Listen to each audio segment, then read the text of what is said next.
नमस्कार दोस्तों, स्वागत है आपका हमारे चैनल पर, जहां हम आपको इतिहास के अनोखे और दिलचस्प किस्सों से रूबरू कराते हैं। आज हम आपको ले चलेंगे उत्तर प्रदेश के एक ऐसे शहर के सफ़र पर जिसका इतिहास महाभारत काल से शुरू होकर अंग्रेज़ों के ज़माने और आज के आधुनिक भारत तक फैला हुआ है। जी हाँ, हम बात कर रहे हैं बरेली की, जिसे रुहेलखंड के नाम से भी जाना जाता है। तो बने रहिए हमारे साथ इस अद्भुत यात्रा में। क्या आप जानते हैं कि उत्तर प्रदेश में 2 बरेली हैं?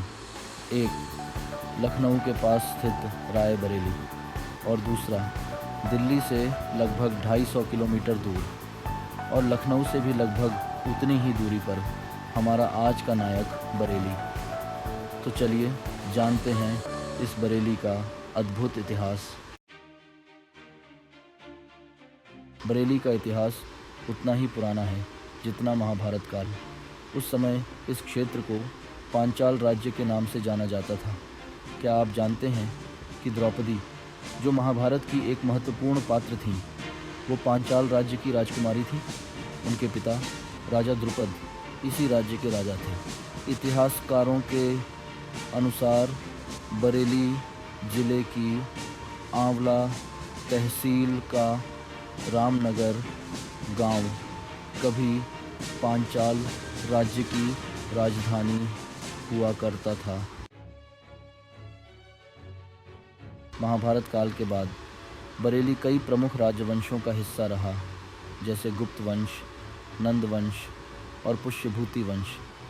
यहाँ तक कि राजा हर्षवर्धन और राजा यशोवर्मन जैसे शक्तिशाली शासकों ने भी बरेली पर शासन किया। इसके बाद आया गुर्जर प्रतिहार वंश, जिसने बरेली पर लंबे समय तक राज्य किया।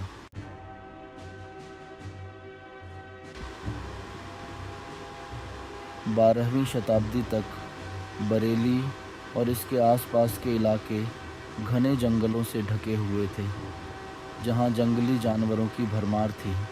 मुरादाबाद, रामपुर और बदायूं जैसे इलाके भी बरेली के आसपास थे, जो उस समय दिल्ली सल्तनत का हिस्सा हुआ करते थे। 1379 में बरेली के इतिहास में एक बड़ा मोड़ आया, जब कठेरिया सरदारों ने बदायूं के गवर्नर की हत्या कर दी।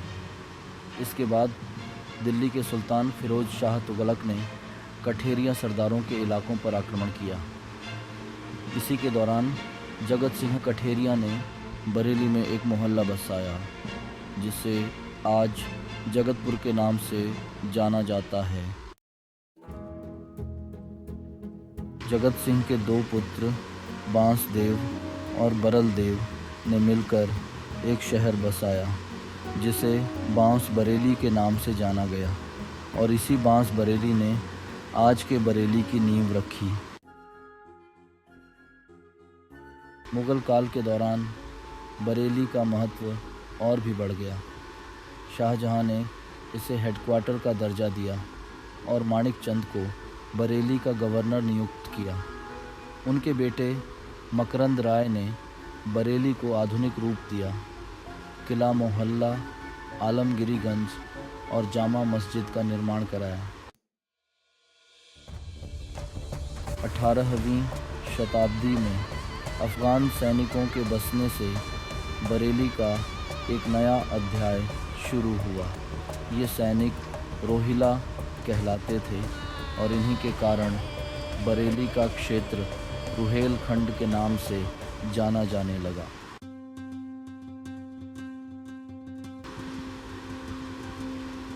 दोस्तों, रोहिला सरदारों में सबसे प्रमुख नाम था नजीब उद दौला का।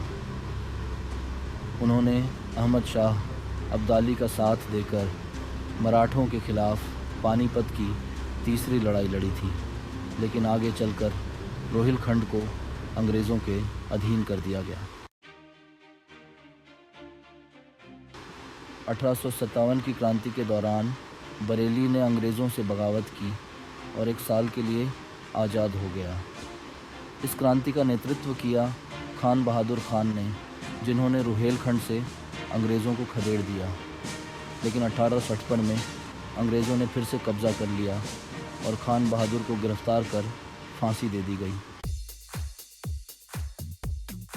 1947 में भारत की आज़ादी के बाद बरेली ने एक नए रूप में कदम रखा। आज यह शहर शिक्षा, व्यापार और सांस्कृतिक धरोहर के लिए प्रसिद्ध है। और हाँ, एक और ख़ास बात, हरिवंश राय बच्चन और तेजी बच्चन की पहली मुलाकात भी बरेली में ही हुई थी और वहीं से उनका प्रेम परवान चढ़ा। तो दोस्तों, यह था बरेली का ऐतिहासिक सफ़र। अगर आपको ये वीडियो पसंद आया हो तो इसे लाइक करें, चैनल को सब्सक्राइब करें और हमें कमेंट्स में बताएं कि बरेली का कौन सा हिस्सा आपको सबसे ज़्यादा रोमांचक लगा। आगे आने वाले और भी दिलचस्प वीडियो के लिए सब्सक्राइब करें।